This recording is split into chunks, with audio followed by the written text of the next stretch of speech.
Bonjour à tous et à toutes, je suis ravie de pouvoir enfin vous retrouver en vidéo pour vous filmer mon top 10 de l'année 2017. Alors je sais que cette vidéo arrive un petit peu tard puisqu'on est vraiment fin janvier, mais tout simplement je voulais faire les choses dans l'ordre et du coup finir de vous poster mes vidéos de 2017, mes vidéos donc de décembre, et j'ai eu quelques soucis pour les poster, donc voilà. Du coup ça arrive un petit peu plus tard que prévu, j'espère que vous ne m'en tiendrez pas rigueur. Et du coup dans cette vidéo, donc comme je vous l'ai dit, ce sera un top 10 en sachant que c'est un top 10 qui sera séparé en 3 parties étant donné que j'ai classé mes 10 meilleures lectures dans 3 catégories différentes et que je n'ai pas été capable d'établir un top général en confondant le tout. Du coup je vous présenterai tout d'abord mon top 5 en termes de romans contemporains et historiques.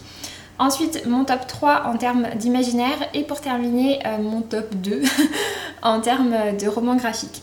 Du coup voilà, j'espère que le format vous plaira. Et du coup je vais attaquer tout de suite. Et je vais attaquer donc avec les romans contemporains et avec le roman que j'ai placé à la 5e position. Et il s'agit de Chansons douces de Leila Slimani, publié aux éditions Gallimard, qui est sorti fin 2016 du coup et que j'ai lu en janvier 2017. Il s'agit donc du prix Goncourt de l'année 2017 et...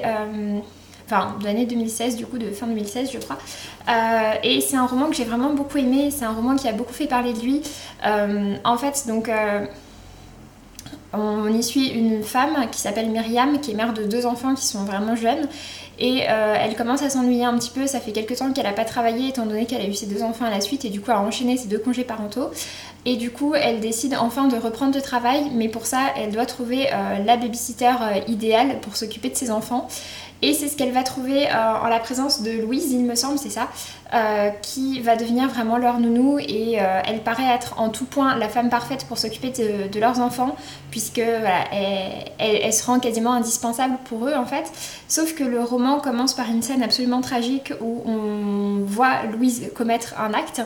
Et bon, je vous spoil pas du tout vu que c'est vraiment l'introduction du roman et en fait après on a toute la suite de comment est-ce que c'en est arrivé là, et comment Louis s'est rendu indispensable pour eux, etc. Enfin bref, j'ai trouvé ça vraiment très intéressant.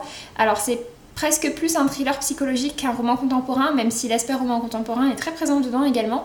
Enfin en tout cas voilà, pour moi ça a vraiment été une très très bonne découverte. En plus c'est un roman qui est très court, il fait moins de 250 pages, mais c'est vraiment très très marquant et encore un an après, c'est une lecture qui est restée très marquante. Enfin, ouais, qui est resté très ancré dans ma mémoire et du coup je vous recommande la découverte. En 4e position, j'ai décidé de vous mettre un roman, le roman qui m'a le plus fait ressentir d'émotions au cours de l'année 2017. C'est un roman que j'ai lu en mars et j'espère arriver à en parler sans être trop émue, même si je pense que ça va être un peu compliqué. Il s'agit donc de Mon midi, mon minuit de Anna McPartlin, qui était également l'auteur des Derniers jours de Rabbit Eyes, que j'ai également lu en 2017 et que j'ai beaucoup aimé, mais qui m'a clairement moins touchée que Mon midi, mon minuit. Donc c'est paru au Cherche Midi, en plus ça, bon bref, j'adore cette couverture et je l'avais reçue à l'occasion d'une rencontre avec Anna McPartlin. En fait, dans ce roman, on suit un groupe d'amis et parmi ce groupe d'amis, on a un couple, sauf que le roman va commencer quasiment au tout début par le décès brutal de l'homme de ce couple qui va se faire renverser par une voiture devant tous ses amis et du coup voilà, ça va vraiment être un décès tragique et on va suivre essentiellement sa copine, sa compagne avec qui il vivait depuis pas mal d'années et essentiellement elle, comment est-ce que ça va bouleverser sa vie, comment est-ce que ça va la chambouler, comment est-ce que ça va vraiment lui peser très lourd sur la... Enfin voilà, bref, ça va être pour elle un moment absolument tragique et on va également suivre d'autres personnages et comment est-ce que ça a eu un impact sur les autres. Et ce qui est vraiment intéressant, c'est que même si dit comme ça paraît être quelque chose d'affreux, et je vous cacherai pas que voilà, comme je vous ai dit, c'est le roman qui m'a fait le plus ressentir d'émotions, j'ai pleuré toutes les larmes de mon corps en le lisant, mais c'est également un roman qui a des passages qui sont beaucoup plus joyeux, qui est empreint de personnages tous plus attachants les uns que les autres, et c'est un roman qui a malgré tout un très très beau message d'espoir, et qui dit que voilà, c'est pas parce qu'on continue notre vie qu'on oublie la personne et que voilà, il faut aussi continuer à vivre. Et bref, je suis assez émue à l'idée d'en parler parce que c'est vraiment un roman qui m'avait beaucoup beaucoup touchée. Après voilà, c'est pas un roman, malgré tout c'est pas le roman que je trouve le plus qualitatif si on peut dire ça. Et du coup c'est pour ça qu'il n'est pas plus haut dans ce top, mais en tout cas c'est indéniablement le roman qui m'a touchée cette année 2017. Donc voilà, si vous avez envie d'être vraiment bouleversé par une lecture, eh bien pourquoi pas essayer de lire Mon midi, mon minuit. Ensuite, j'ai également lu en 2017, et donc c'est le seul roman historique de ce top, il s'agit de No Home de Yaa Gyasi, donc que j'ai racheté maintenant qu'il est sorti au livre de poche. Il était sorti initialement, je crois que c'était chez Calment Lévy, mais je suis pas tout à fait sûre. Et du coup je l'avais lu en grand format à sa sortie, enfin en numérique à sa sortie en grand format, et il était sorti je crois en avril ou en mai, je l'avais lu à peu près à cette période-là. Et indéniablement c'est le roman historique de mon année 2017. Comme vous le savez, j'aime beaucoup les romans historiques et j'aime particulièrement deux périodes, à savoir la ségrégation raciale et la Seconde Guerre mondiale. Et donc ici, ça traite en partie de la ségrégation raciale. En fait, dans ce roman, ce qui est vraiment extrêmement intéressant, je trouve, c'est sa construction, l'idée de départ. À savoir qu'au début, on va suivre deux sœurs en Afrique, au Ghana, enfin en Côte de l'Or, on ne sait pas exactement où est-ce que c'est, au XVIIIe siècle au départ. Et on a donc deux sœurs. L'une des deux va être enlevée pour être déportée en tant qu'esclave aux États-Unis, alors que l'autre va rester sur place, va se marier avec un homme blanc, enfin un colon blanc, et il va rester sur place et va entrer dans la partie un peu riche de l'Afrique, si on peut dire ça. Et en fait, ce qui est très intéressant, c'est qu'à chaque chapitre, non seulement on alterne entre les deux sœurs, mais surtout à chaque chapitre, on descend d'une génération. Et donc du coup, le premier chapitre, on suit la première sœur, le deuxième chapitre, la deuxième sœur, ensuite le fils ou la fille de la première sœur, puis le fils ou la fille de la deuxième sœur, etc., etc. Et comme ça, on descend de génération en génération jusqu'à l'époque actuelle. J'ai vraiment adoré cette construction, j'ai trouvé ça très intéressant et du coup, ça traite d'énormément de choses. Ça va traiter de tout ce qui est l'esclavagisme et de la ségrégation raciale aux États-Unis par la branche qui est restée aux États-Unis. Ça traite également de l'histoire de l'Afrique et je trouve ça vraiment très très intéressant dans la partie avec la sœur qui est africaine. Enfin voilà, pas qui est africaine puisque les deux sont africaines mais qui restent en Afrique. Enfin voilà, j'ai vraiment adoré cette construction, j'ai trouvé ça extrêmement documenté, c'est un premier roman, c'est une vraie réussite. Pour moi voilà, ça a vraiment été une excellente découverte. Je l'ai recommandé à beaucoup de personnes qui l'ont toutes adoré, du coup je ne peux que vous recommander cette lecture. Pour moi ça a vraiment été une très très belle découverte dans l'année 2017. Toujours en 2017, j'ai eu la chance de pouvoir participer à nouveau au prix du roman des étudiants France Culture Télérama. Si vous l'avez vu, si vous me suivez sur Instagram, vous avez pu voir que je me suis rendue à la remise de prix qui a du coup récompensé Point Cardinal de Léonore de Répondeau. Et c'est ce roman-ci qu'on retrouve à la deuxième place de mon classement dans les meilleurs romans contemporains de 2017. Tout simplement parce que c'est un roman qui m'a énormément marqué. Pour le coup, celui-ci, je l'ai vraiment lu en fin d'année. Du coup, je l'ai lu en novembre, il me semble. Et c'est un roman vraiment marquant et pour moi c'est vraiment un roman comme on en lit un seul. Dans ce roman en fait on suit un homme qui s'appelle Laurent qui est père de deux enfants et qui est marié Laurent sent qu'il y a une femme qui vit en lui qui s'appelle Mathilda et qui s'exprime parfois, donc du coup voilà, il se rend dans des clubs où il se travestit, il se transforme en femme. Et donc on a tout ça et puis au bout d'un moment, voilà, ça va éclater au grand jour si on peut dire ça, ça va éclater, sa femme va le découvrir, il va en parler avec ses enfants, on va voir comment ça va bouleverser sa vie de famille, comment chacun va le prendre, comment le changement va s'opérer en lui puisqu'au bout d'un moment il sent que voilà, il peut plus être Laurent, pour lui c'est comme mentir au monde extérieur. Mais à côté de ça, même s'il ne se sent pas du tout homme, il se sent père et j'ai trouvé ça très intéressant. J'ai également trouvé très très intéressant le traitement de Solange, sa femme, pour qui voilà, ça remet tout en question pour elle dans sa vie, ça remet en question sa sexualité, ça remet en question sa vie entière, tout ce qu'elle a pu construire avec cet homme-là. Voilà, j'ai trouvé ça juste extrêmement intéressant, extrêmement juste et j'ai adoré cette lecture, vraiment je vous la recommande. Pareil, c'est un roman qui est assez court, il fait à peine plus de 200 pages, je l'avais dévoré en une après-midi et j'en garde un très fort souvenir. Donc voilà, je vous recommande cette lecture également. Et enfin, à la première place, il y a à la fois un roman et un auteur, puisque c'est un auteur que j'ai découvert du coup en 2017 avec ce roman et que j'ai continué à lire depuis et que j'ai adoré également par la suite. Donc du coup voilà, c'est un peu du 2 en 1. Mais du coup à la première place, j'ai décidé de mettre Arrête avec tes mensonges de Philippe Besson. Un roman qui m'a vraiment beaucoup plu et puis en dehors de ça, voilà, la découverte également de Philippe Besson puisque j'ai également adoré cette année son roman Les Passants de Lisbonne. Pour Arrête avec tes mensonges, c'est un roman avec un assez fort caractère autobiographique dans lequel Philippe Besson va raconter sa première histoire d'amour avec un garçon alors qu'il était au lycée. Ce garçon s'appelle Thomas et C'est vraiment une histoire très particulière entre deux. C'est un roman que j'avais lu en lecture audio et d'ailleurs la lecture audio était magnifiquement bien faite par Antoine Léris. Je vous recommande vraiment la version audio si ça vous intéresse. Et voilà, j'ai trouvé ce roman très fort, très marquant. C'est une écriture qui est assez simple mais qui en même temps est très efficace. Les romans de Philippe Besson sont généralement courts, à peu près 200 pages. Mais voilà, vraiment c'est des romans très forts. Il y avait beaucoup de choses qui m'ont énormément plu dedans. Et pour Les Passants de Lisbonne, assez rapidement, c'est un roman qui est assez différent. On est à nouveau sur du contemporain, mais cette fois-ci vraiment de la fiction. On suit un homme et une femme qui vont se rencontrer par hasard à Lisbonne et qui vont avoir comme point commun que les deux ils sont un petit peu en errance. Les deux ont perdu des gens. La femme, son mari a disparu dans un tremblement de terre. Très loin, enfin dans une ville très lointaine, c'est très éloigné d'elle, elle a beaucoup de mal à faire son deuil. Et lui, Mathieu, s'est retrouvé quitté par la personne avec qui il vivait et sans avoir plus d'explications que ça. Donc voilà, les deux errent un peu à Lisbonne et c'est ce qui va les rapprocher. À nouveau, j'ai retrouvé ce même style que j'avais adoré alors qu'on est sur une histoire complètement différente. Il y avait des passages que j'avais trouvé très beaux et très forts. Enfin voilà, vraiment ça avait été une excellente lecture pour moi. Donc du coup c'est pour ça que je vous dis que au-delà de ma découverte de Arrête avec tes mensonges, c'est aussi une découverte de l'auteur. En plus de ça, il a publié énormément de romans. Du coup je suis juste trop contente. Donc voilà. Ensuite, on va continuer rapidement avec l'imaginaire. En imaginaire, j'ai décidé de vous faire un top 3 et à la troisième position, je vous parle de la duologie Six of Crows de Laïs Bardugo.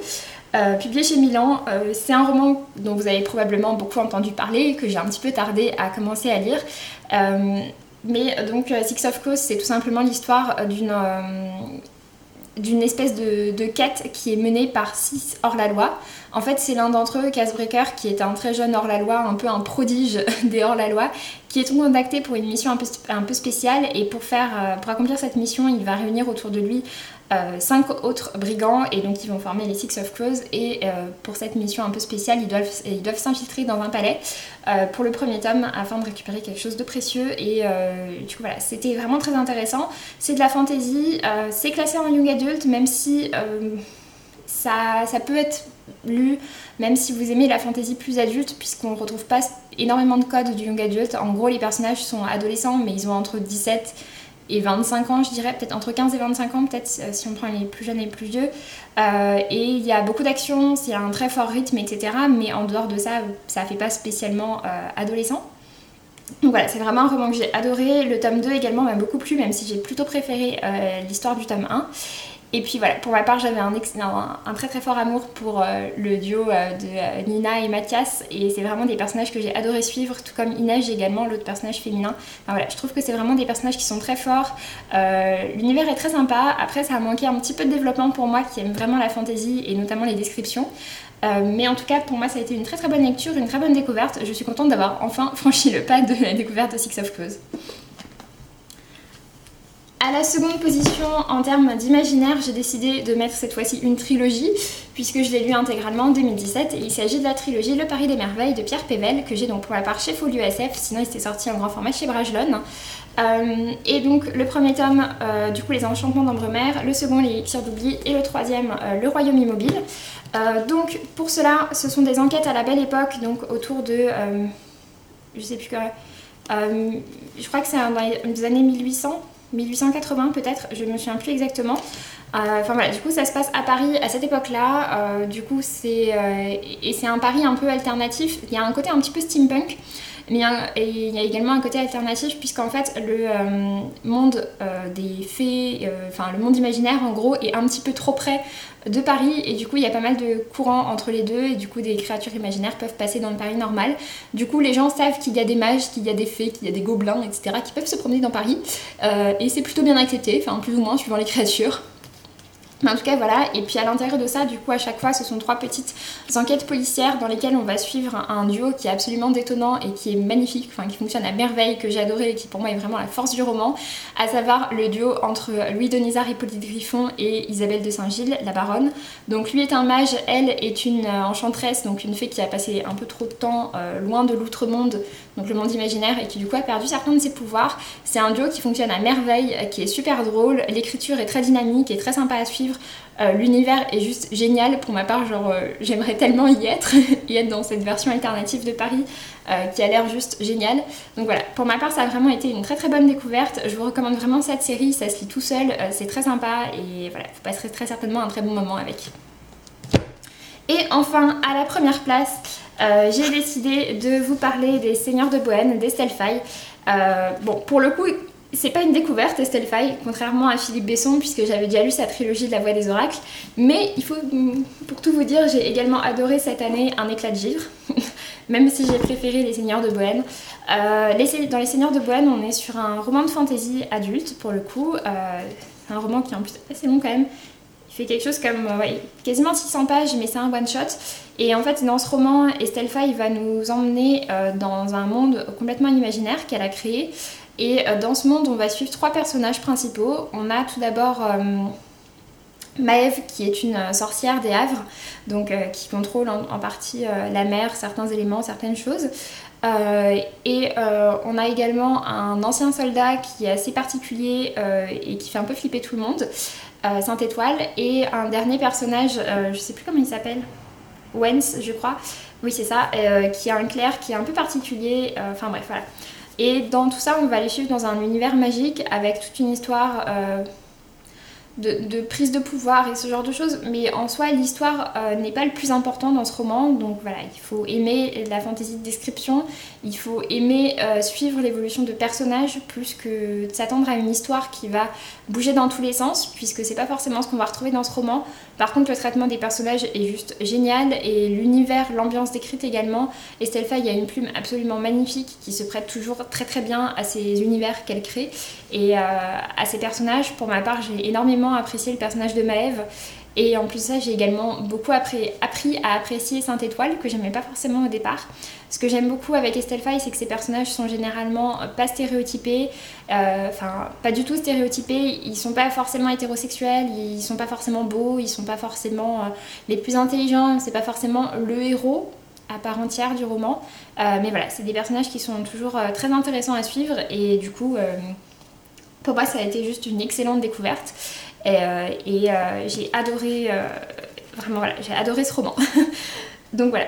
Et donc j'avais également beaucoup aimé Un éclat de givre qui est un petit peu différent, celui-ci qui se passe dans un Paris post-apocalyptique. Ici on est plus sur du fantastique, mais pareil on retrouve toujours l'écriture très particulière, le très grand talent pour les ambiances, les personnages super attachants, enfin voilà, il y a quand même des points communs entre les deux. Mais voilà, j'ai vraiment beaucoup aimé, du coup je vous recommande très fortement d'aller découvrir Estelle Faye si ce n'est pas encore fait, quel que soit le roman par lequel vous attaquerez, ce sera forcément bien.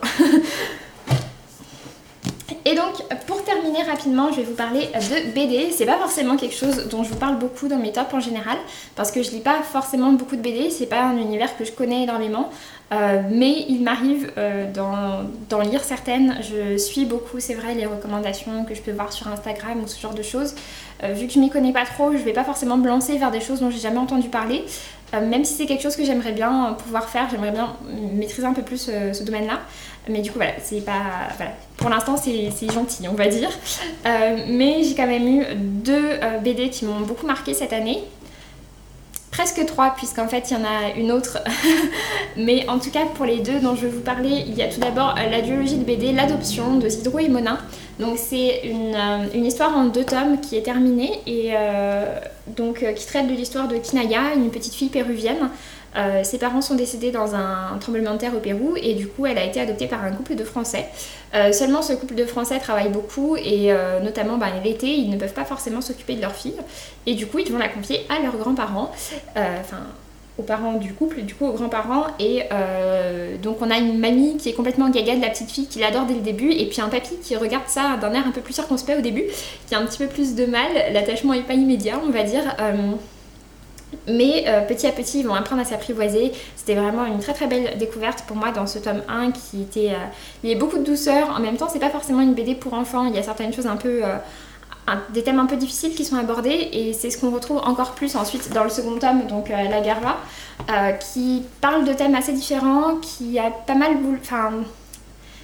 certains lecteurs ont été un peu déstabilisés puisqu'on n'est pas vraiment dans la continuité de l'histoire. Donc voilà, c'est assez particulier, mais pour ma part j'ai beaucoup aimé. C'est des thèmes un peu plus matures peut-être qui sont abordés. Mais en tout cas, voilà, pour moi c'est une très très belle découverte cette duologie de BD. Je la conserverai, c'est sûr. Et voilà, je vous recommande la découverte. Elle a beaucoup fait parler d'elle, mais je trouve que c'est mérité. Et pour la seconde BD, c'est une BD dont je vous ai déjà parlé, j'avais même fait une vidéo qui y était consacrée. Et il s'agit de Parole d'honneur de Leila Slimani et Laetitia Corine. Donc je vous ai parlé au tout début de cette vidéo de Chansons douces, de Leila Slimani également. Et à l'occasion de ma lecture de Chansons douces, ensuite j'ai pas mal écouté Leila Slimani dans différents discours qu'elle a pu faire, différentes prises de parole. Et c'est une auteure marocaine qui est très engagée par rapport à la voix des femmes de manière générale et au féminisme. Et je trouve vraiment qu'elle est extrêmement intéressante, qu'elle a des avis très pertinents et du coup voilà, je trouve ça toujours très intéressant d'entendre en parler. Et du coup elle a sorti une BD qui parlait tout simplement de ça. C'est sorti en même temps que son essai qui s'appelle Sexe et mensonges aux arènes, que je n'ai toujours pas lu. Et donc voilà, ça traite de la sexualité et de la vie de femme de manière générale au Maroc, de la condition des femmes, que ce soit à travers les textes de loi, comment est-ce qu'ils les considèrent, la place de la femme dans la société, comment est-ce qu'elle est vue, si elle agit dans telle ou telle circonstance. Voilà, j'ai vraiment trouvé ça très intéressant. En plus de ça, c'est vrai que j'aime beaucoup les dessins et puis je savais que j'aimerais le thème, que j'aimerais la manière dont c'est abordé, puisque voilà, comme je disais, j'avais déjà pu écouter Leila Slimani en parler. Et vraiment voilà, j'ai pas du tout été déçue. En plus de ça, c'est une BD, comme je vous l'avais dit, je vous mettrai le lien vers la vidéo que j'ai consacrée à cette BD. C'est une BD qui fait beaucoup de références à d'autres choses, beaucoup d'autres références culturelles dedans, et du coup ça donne très envie d'en découvrir plus et de continuer à s'informer dessus. Je trouve ça très bien. Donc voilà, pour ma part j'ai vraiment adoré et je vous recommande très fort cette BD que je trouve très intéressante et très importante. Du coup voilà, ça m'a beaucoup plu. Du coup j'en ai fini avec ce top. Forcément, comme vous pouvez vous en douter, avec 178 livres et 19 romans illustrés lus, ça a été assez compliqué d'établir pour moi un top 10, même si c'est vraiment 10 lectures qui m'ont marqué cette année. En plus de ça, cette année, j'ai pas eu de vrais gros coups de cœur, j'ai mis aucun 20 sur 20 à des romans, donc c'est plus des romans qui sont restés dans le temps, ceux dont je vous ai parlé aujourd'hui. Donc voilà, j'espère que ça vous plaira. Vu que c'était quand même un peu compliqué à établir comme top, je vous mets en barre d'informations quelques compléments pour chaque partie, d'autres romans que j'ai adorés et que je vous recommande également, même si je vous en parle pas ici. Je sais plus exactement combien il y en a, je vous mets peut-être on va dire une petite quinzaine d'autres titres en dessous si ça vous intéresse d'aller voir ce que je retiens d'autres de mon année 2017. Mais donc voilà, j'espère que cette vidéo vous aura plu. Pour ma part, je suis très contente d'avoir pu vous la filmer et puis j'espère que ça vous aura donné envie de lire au moins certains de ces livres. Sur ce, je vous laisse et je vous dis à très bientôt. Salut!